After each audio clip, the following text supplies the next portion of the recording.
Hello everyone, JP the Third back with more Citizen Sleeper. And as you can see, we've started a new cycle. We have a full set of dice. I think that's the way you put it. However, the clock is ticking. So, let's get a move on. We can meet with Feng, when it's probably a good idea if we did. We have to study the Winter Light. We got to get to know Emphas and so a lot of things are happening on the station today. We also got to get the money for stabilizer. So let's be strategic in our movements. First, let's start with the scrap freighter. I think I said fighter. It's a freighter. All right, so there you can buy scrap, or you can help unload the container. It's a little dangerous, but yeah, I think we should have went with the more physical build. That's gonna be our best option. Huh. Okay, good to know.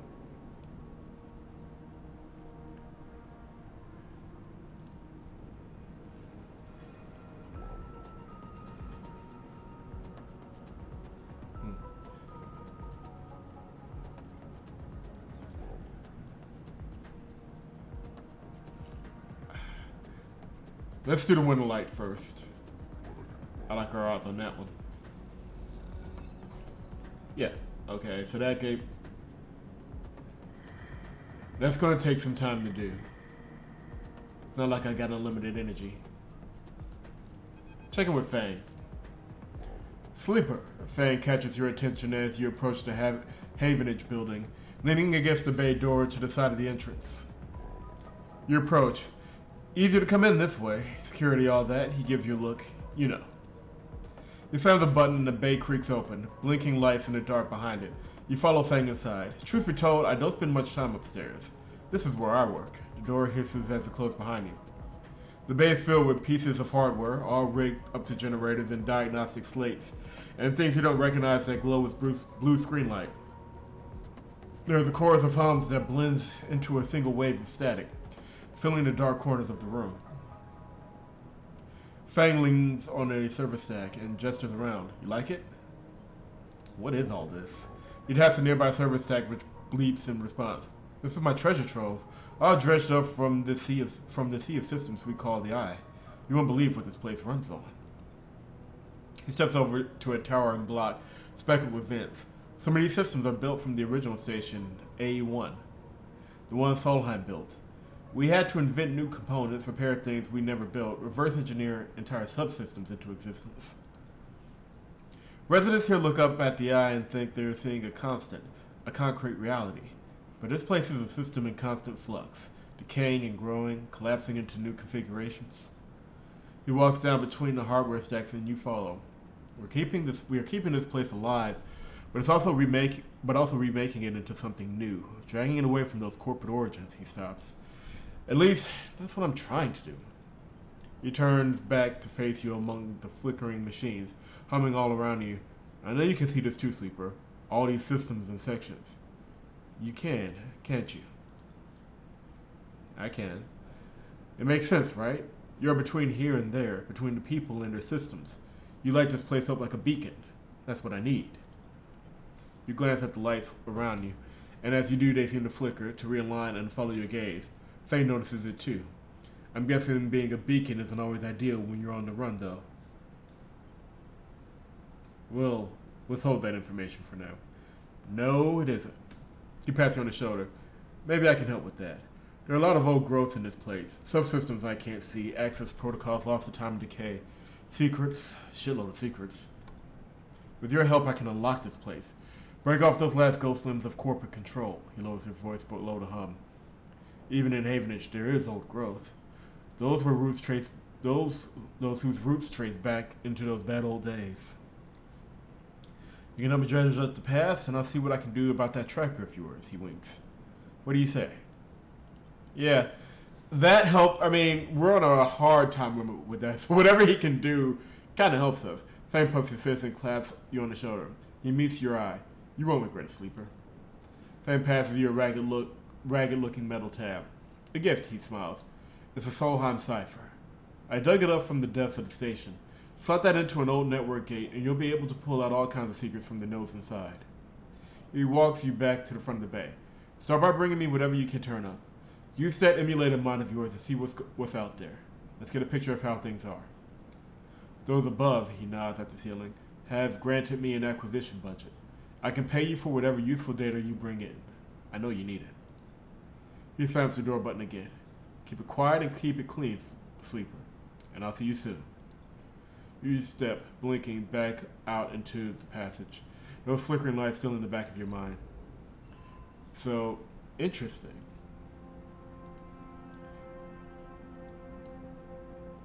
We can help Feng and that'll disable the tracker, but to what end, we still have to kind of figure out.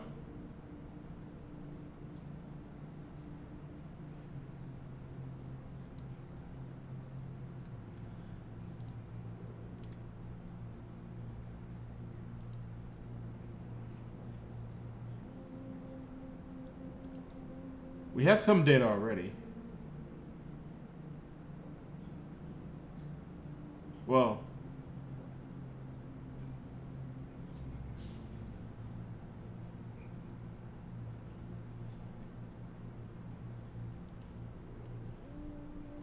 let's take it a piece at a time, yeah?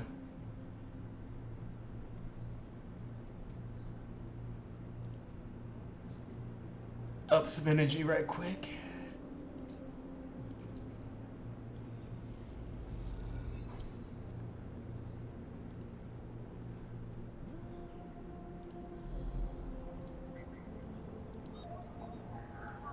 See.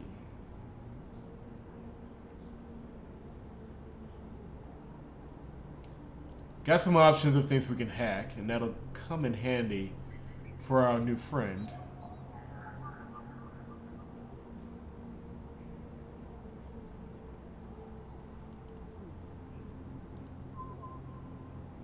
Let's give it a shot.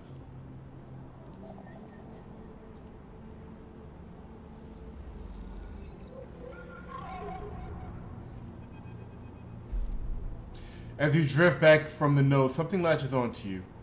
A thread, strung tight across you. It tethers you in place. A taste, the voice makes you shiver. It soars somehow both distant and close behind your ear. You see a distant glint of light shut off, and then suddenly a shape is at your side. It stalks around you, circling like a shark, like a wolf. Entity unknown, stringent, processing. Please hold.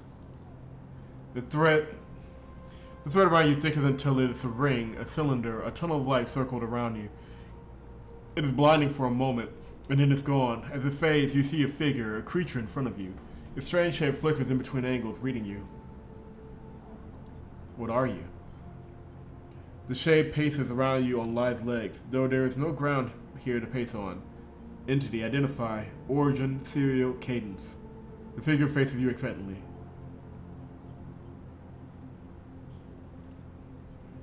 Unknown, known. Well, sleeper, SNAP. You guys can read. The figure's strange head rotates. Bright your signature, of and of not, attempting interface. As the figure speaks, more threads begin to spiral from its head. Thick snaking vine-like ribbons that flex and wave. They approach with intent. Then the entity halts its threads, its head twitching. Entity, your identity is unknown. We only seek to correct illegalities. Can you confirm your legal right to sentience? I'm a person. Incorrect. You are an entity. All at once, Hunter's head is directly in front of yours, blocking your vision. You stink of their taste. The one from the sealed dock. Hunter shimmers with fury. I will find access. I will interface. Sealed dock. An entity hides in the rotunda. You are its puppet. Hunter extends a razor's edge thread. I will not be diverted from my task. It glows with murderous intent. You lash out with all your force, not a physical strike, but a focusing, a spike of interference leaping out like the tip of a spear. Hunter stumbles, shifts, separates. You open your eyes, blinking back into the station light, shaking with fear. Okay. That was not pleasant. So that, whatever's running this station is not taking too kindly to us not conforming to our protocols. Lovely. Let me try this and see what happens.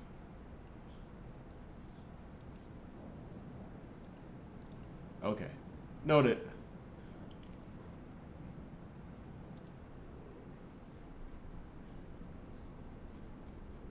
There was a node here that let me do that. Solheim Gate, yeah. Insult 1 Solheim Cipher. Well, we got that.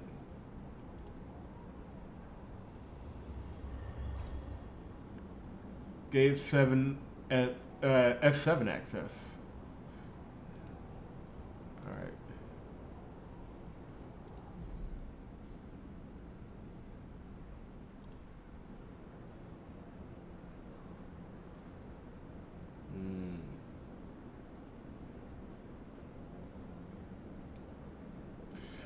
It's that 6th die that I'm trying to figure what I want to use it for.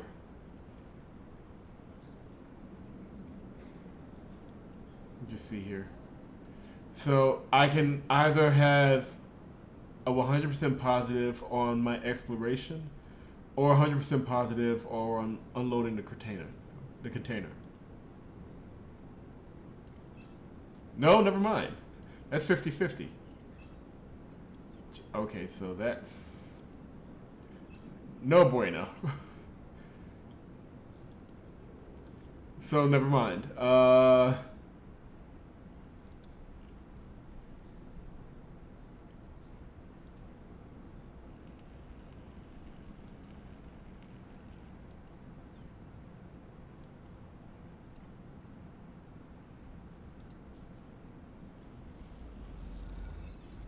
right.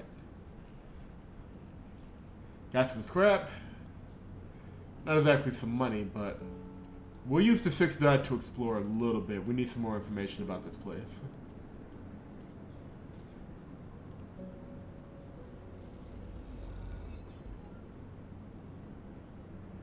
So yeah, we're almost there.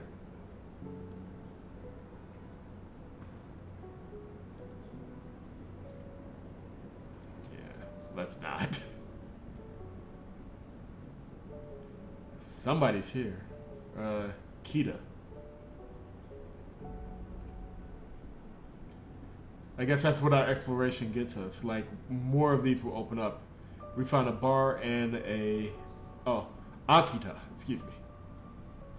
The more you explore, the more you find. Alright. So let's figure out who's all here. Hey you, wanna earn a chit? Akita stands beside a huge pile of tied together hull plates. She stretches out her back, her shoulders bulging beneath her flight suit.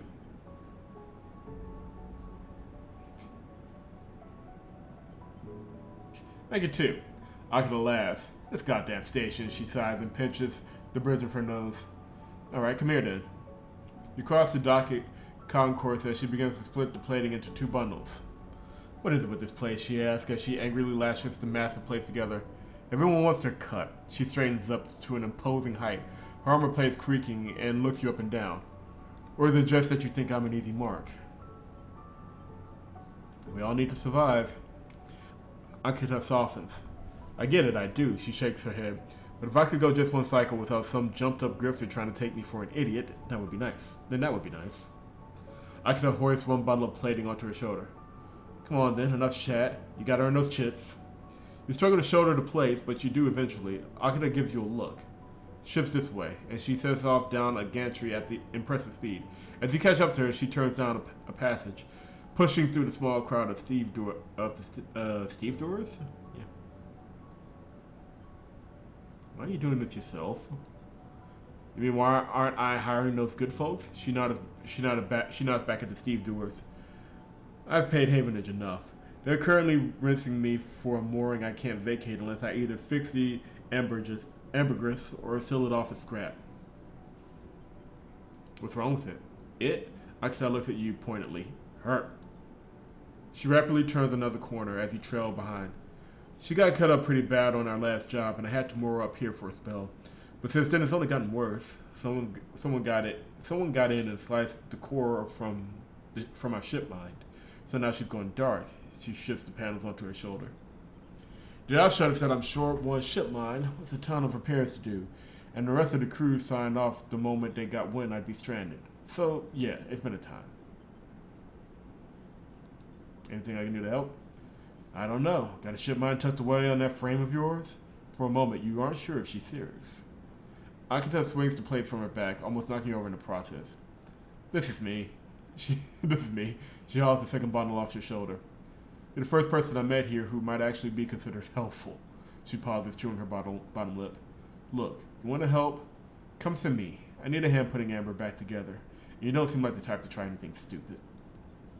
She passes the bundles of plates through the ambergris ambergrisses. Excuse me. Wow, that punctuation. Out of lock and then turns back. Just so it goes spreading all this around. Akita throws you a couple of chits. She gives you a parting nod and ducks through the doorway. Alright, get out of here. She calls back and the lock slams shuts. Nice person.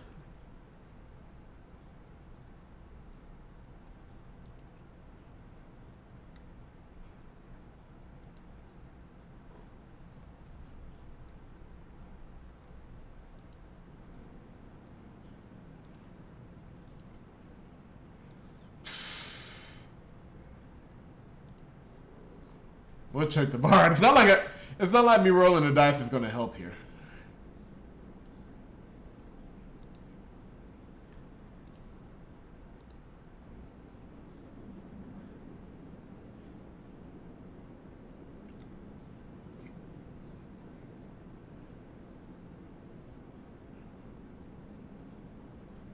Oh, why not?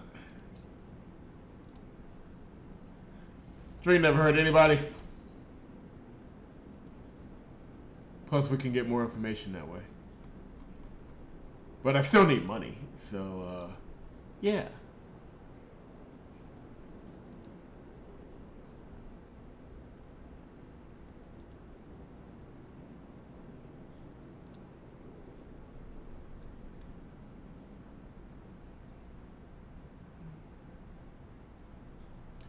I need a better roll, but...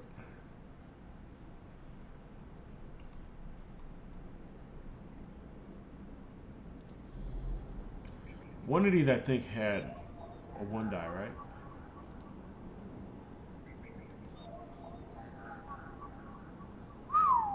Excuse me. That one we are not getting through today. Check the notes. Check the notes. Here we go.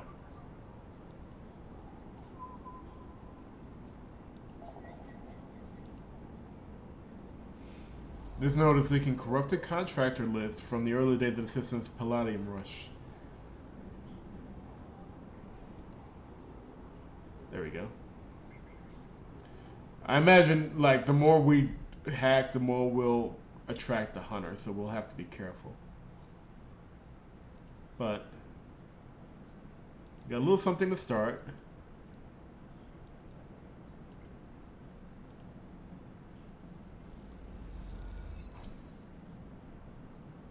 And we got a little money for it.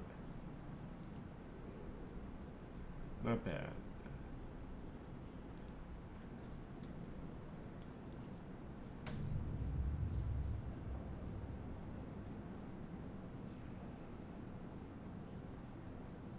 No cutscene. But we got... Oh, we got 2 6 die. Let's go. We're going to get some stuff done today. Let's see what we got. Return to wet dock.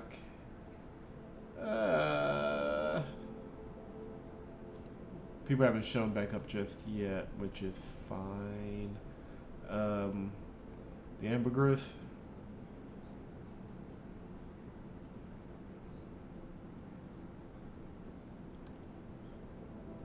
So, part of me wants to do that, but another part of me really wants, like...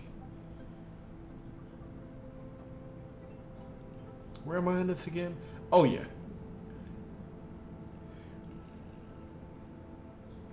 Drago seems incredibly nervous. So yeah. In other words, when this clock runs out, he's going to kick me out. So I need to explore as much of this as possible, as quickly as possible, because I'm not going to be here much longer. So let's do that.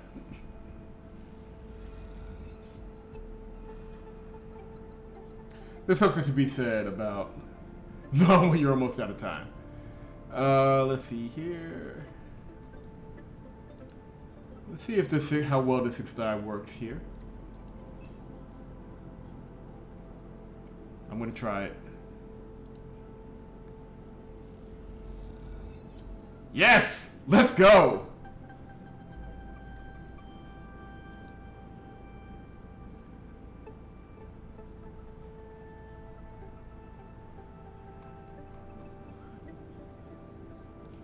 Ambergris, we will...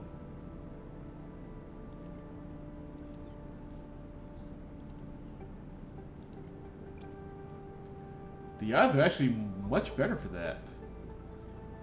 We're attempting it. Yes! Ship shape per cycle. We're actually getting much closer to we're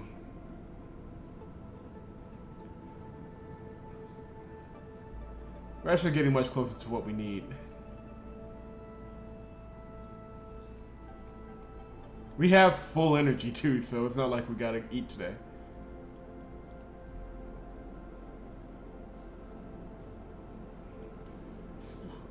Let's hack the system right quick and see what we can find. Then we'll double back around. Solheim, we hacked the Solheim node, the Solheim gate, so it's basically just making sure we got what we need for this area.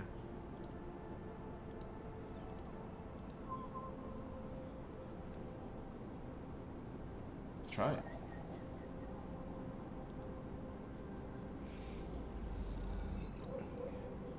Alright, we got what we came here for.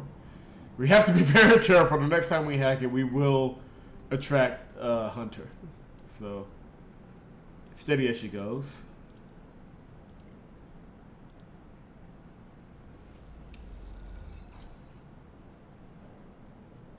But we're almost at where we need to be for another vial. So, yeah.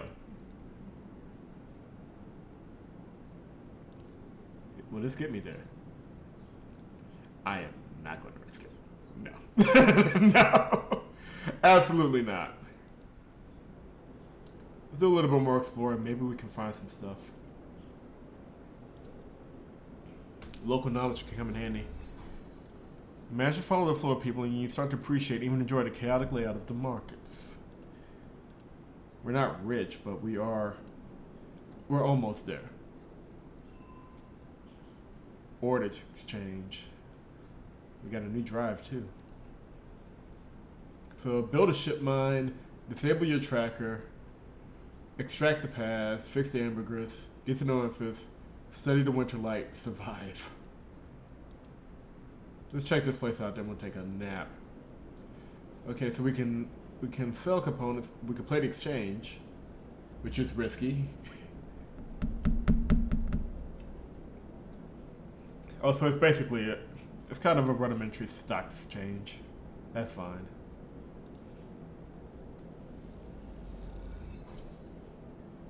All right, we are. You know what? Screw it. Let's do it now. We'll do it live. We have 100. We have 100 cryo. Excuse me. And with that, we will go ahead and buy a vial. Acquire stabilizer.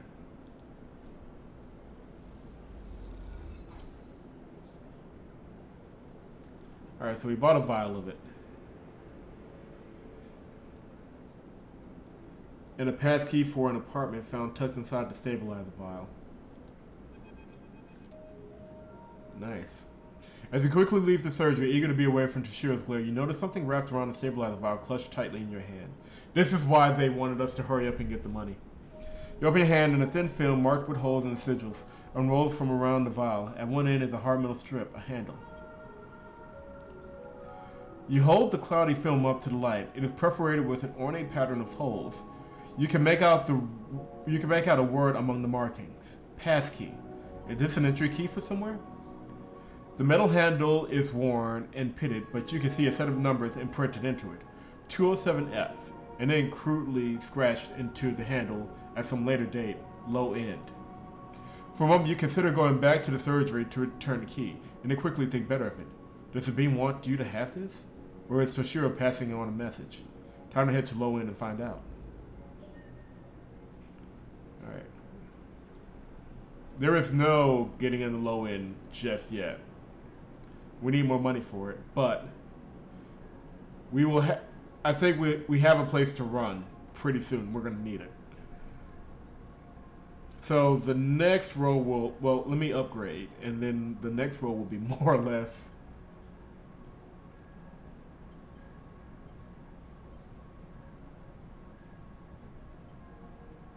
Let's see. Let's go here. I'm not. Oh, never mind. I'm not there yet.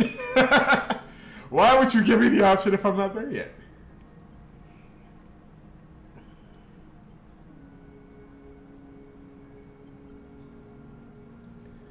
Predictive reasoning seems like it'll come in handy, considering everything that's going on right now. And then I'll upgrade +1 on extractor. Alright, that's all we're doing today.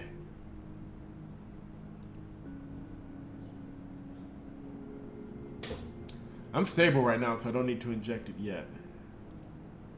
But I need to get some money very quickly, because whoever's looking for me is getting closer.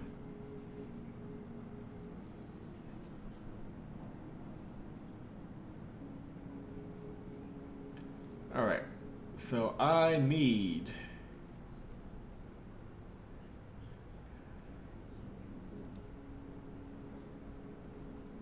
Not here yet.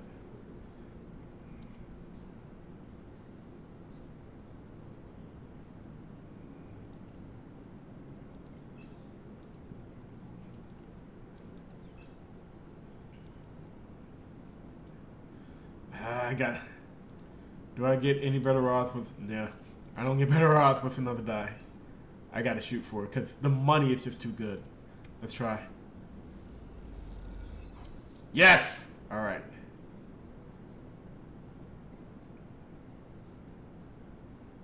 Perk. And a little extra for predictive reasoning. Nice.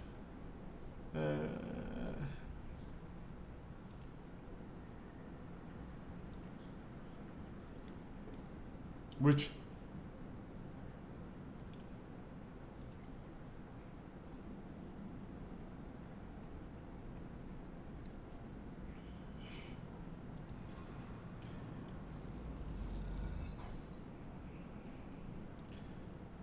one more. Nah, that's not gonna get me anything. Never mind.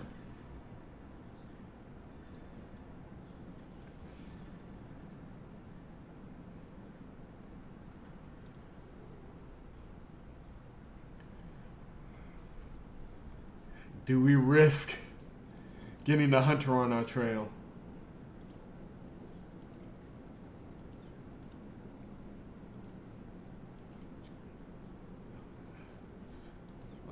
There are no positive actions that can happen from that. I'm trying to get at least a little bit of a positive action here.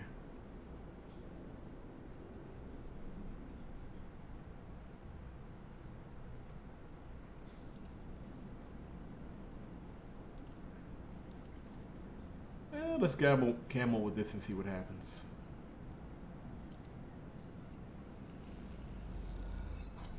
All right. Not bad. 30 more cryo to go. And at the risk of taking off the hunter, let's see if we have anything that'll...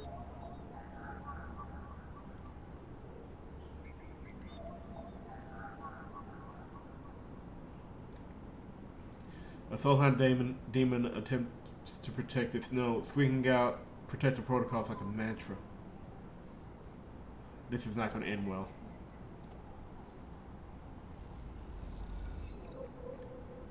Alright. Now we're running. We are running. We are running and getting away. Lest we wake up the hunter.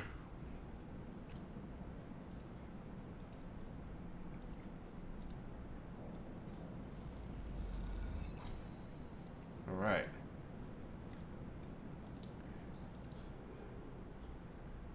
So that completed some. I'm almost there. So one more, like 4 more. If I have some scrap to sell, I'd sell it now. And that could get me down there.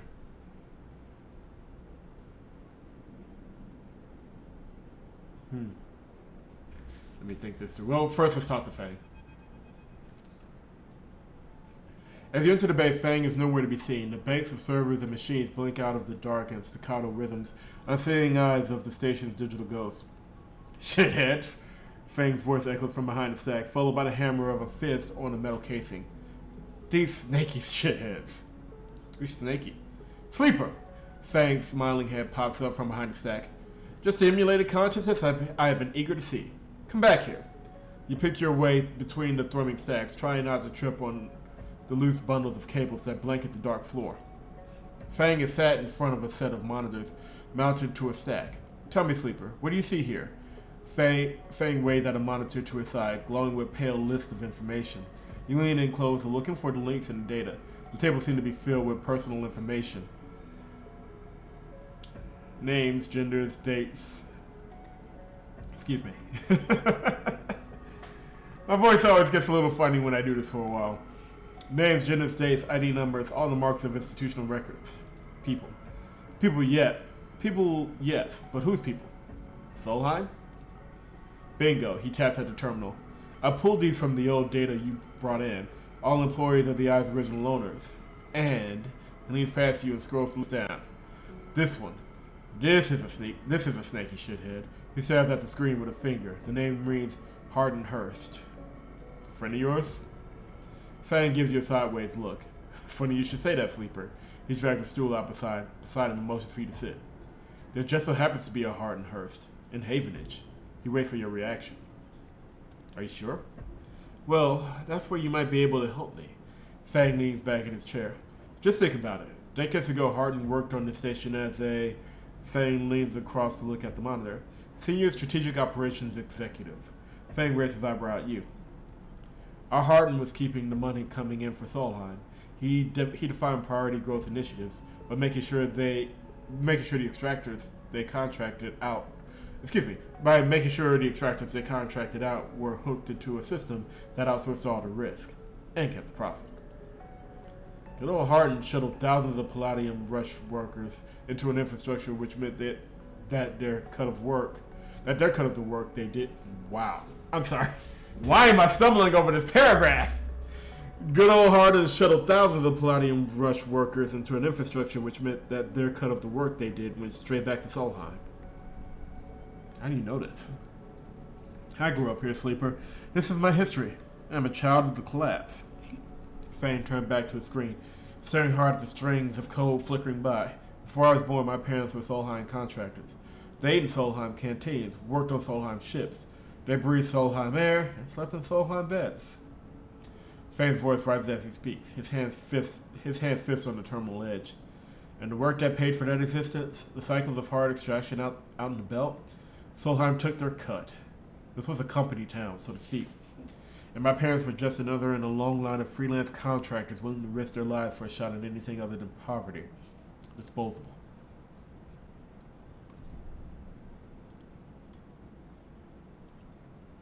This guy, stabbing at Harden once again with his finger, strategized all that, did the sums. And then somehow, thousands of cycles later, is still going, still here, crawling in the walls like some shithead snake. He survived the revolution.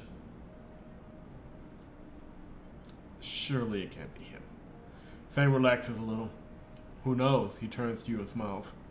So, we are going to go find out. Hardin is now a big shot in the shipyards, just a few degrees back around the eye from here. Feng brings up a map of the lower eye. Havenage might be born out of Erland's revolutionary zeal, but a flat hierarchy it is not. Hardin happened to float to the top. Feng zooms in on the far yard. Zooms in on the far yards. Feng grimaces. The thing is, I don't have access to those systems. The shipyard crew is pretty paranoid, and they don't like anyone from systems digging around in their stuff. Plus, we need more than just the name of a Solheim executive. We need proof. Feng holds up a thumbnail-sized drive. That's where this little creation of mine comes in. I call it a ripper worm. Returns the drive between his fingers. It'll rip through any digital storage and spin out a silken thread of filtered data. This one is set on the scent of Hardin Hurst. He hands it over. Getting into the compound might be tricky. Feng put a hand on your shoulder. But you, however, have a particular knack for remote access. Feng grins. If you can extract yourself a Havenage cipher from a Havenage agent, they sometimes carry them among their data caches. You can crack open the compound's network and slot the worm in through any open port. You never even need to go near the shipyard. It is very well written, but very hard to speak, or maybe that's just me and my very complicated Southern English coming through. So what do you say? Up for it? Yeah. I knew it. I knew you'd be happy to catch this snake. And don't worry, once we nail this guy, I'll start working on that tracker of yours. I haven't forgotten. Fang scratches his chin. Anything the worm gets, it'll send back here to me. There's something wrong here, and I aim to get to the rotten core of it. You leave Fang, digging through data, among the wires and machines of the old station. As you walk out, you try to imagine the eye as it once was, a vast machine running smooth and strong, directed by people like Hardin. A vast Solheim-built machine in which thousands poured from surrogate systems, looking for a new life. The hope of a better future, engineered to line someone else's pockets. It's an idea you are intimately familiar with. You think of Hardin, still alive, still part of this place, and wonder if the past is ever truly past. I imagine that Hardin's either an AI or something along those lines, but that's a little tip on the history of this place.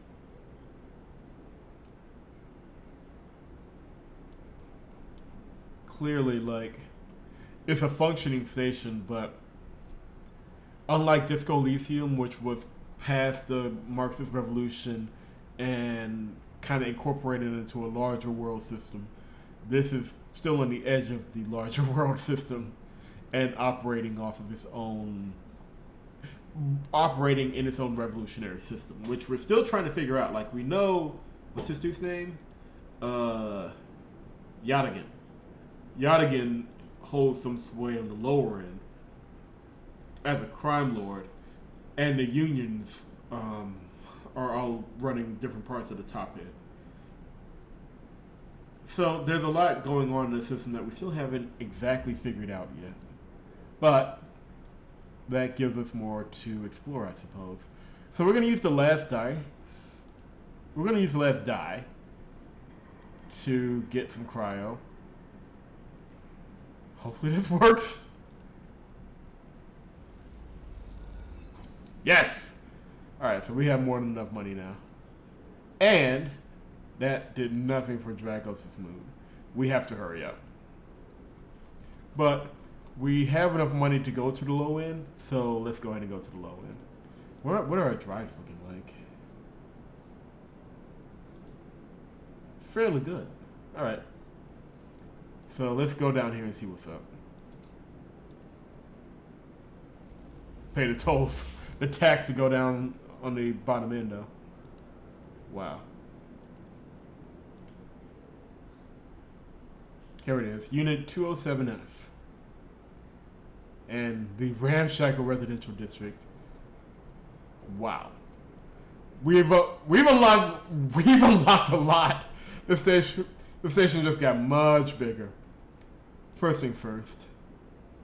You find an interesting apartment. Its passkey symbol obscured beneath layers of graffiti. Who lives here?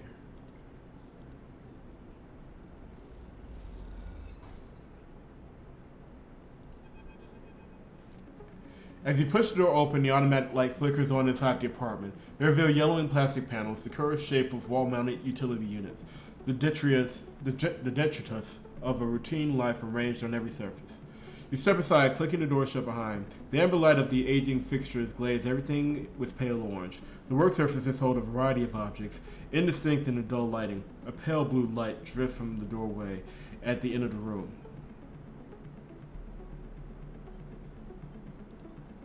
Smudges through the thin layer of dust suggests a recent, rare, and hurried visit.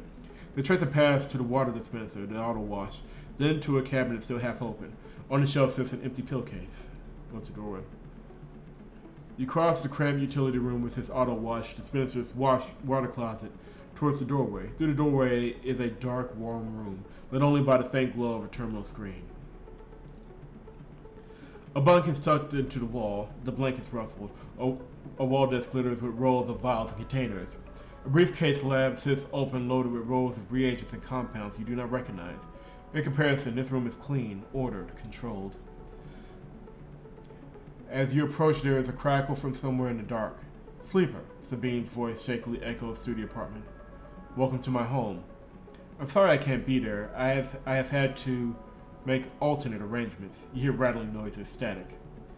I was able to record this message, but I don't dare show my face. Something is happening within Yadigan. So Yadigan isn't a person, it's an organization. Or it's the mob. Let's just call it what it is. It's the mob. I no longer trust him. The voice becomes distant, slipping behind the background noise. I have something to ask of you. I want you to get me out.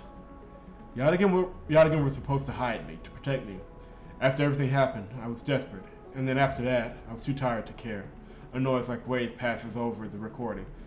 But I'm done with them now. I want out. Screw to that. But I need insurance. Something I can hold against them. I have my suspicions, but I can't be sure. I need information. And as you know, you need me. A pause. Something clicking in the dark. This isn't a threat. You have to understand my position here. Another pause. I know sleepers. I have been here before. I can help you, but not with Yadigan's noose around my neck. Give me data. Give me information. Give me something that I can use against Yadigan. And I can get out and you can get what you need. Please. Waves of static cut into Sabine's voice. Bring it here to my terminal. I'll get to it when I can. You look around the tiny room and try to imagine Sabine living here, working at the desk, sleeping in the bunk, blinking into the terminal in the dark. The recording cuts to static, filling the room with white hiss, then silence. You sit in front of the humming terminal and hit a few keys. Sabine has left an access port open, but the rest is encrypted, locked away behind passcodes. It seems Sabine might not trust you as much as they want you to think. Who does Sabine need to hide from? And what debt do they owe Yadigan? You try to assemble the pieces, but too many are missing. The only thing you know is that without stabilizing, your body will die. You glance at the briefcase lab on the desk, its glassware glinting in the dark. You turn away and leave, the door clunking shut behind you. Back in the corridor, you notice the scrawled graffiti of a blade on the opposite wall. Yadigan. You feel yourself being drawn into something you don't quite understand. Yeah. To say the absolute least. So, we have a potential... well, to call him a mole is... There's no evidence he's a mole, but Hardin Hurst is out there.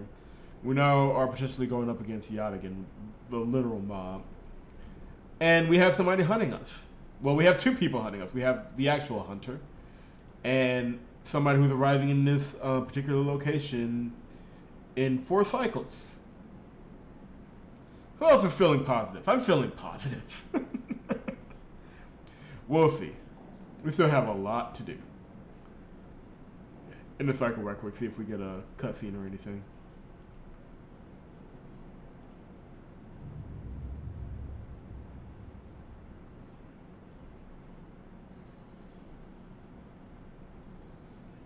Alright. Well, our situation, we'll pick it back up. We got some things to correct on our particular situation. But we've got some great dice to play, so I'm feeling pretty good. Leave a like if you've enjoyed the video. Subscribe to the channel if you have not done so. And we will be continuing on with Citizen Sleeper in the next session. Catch you guys later.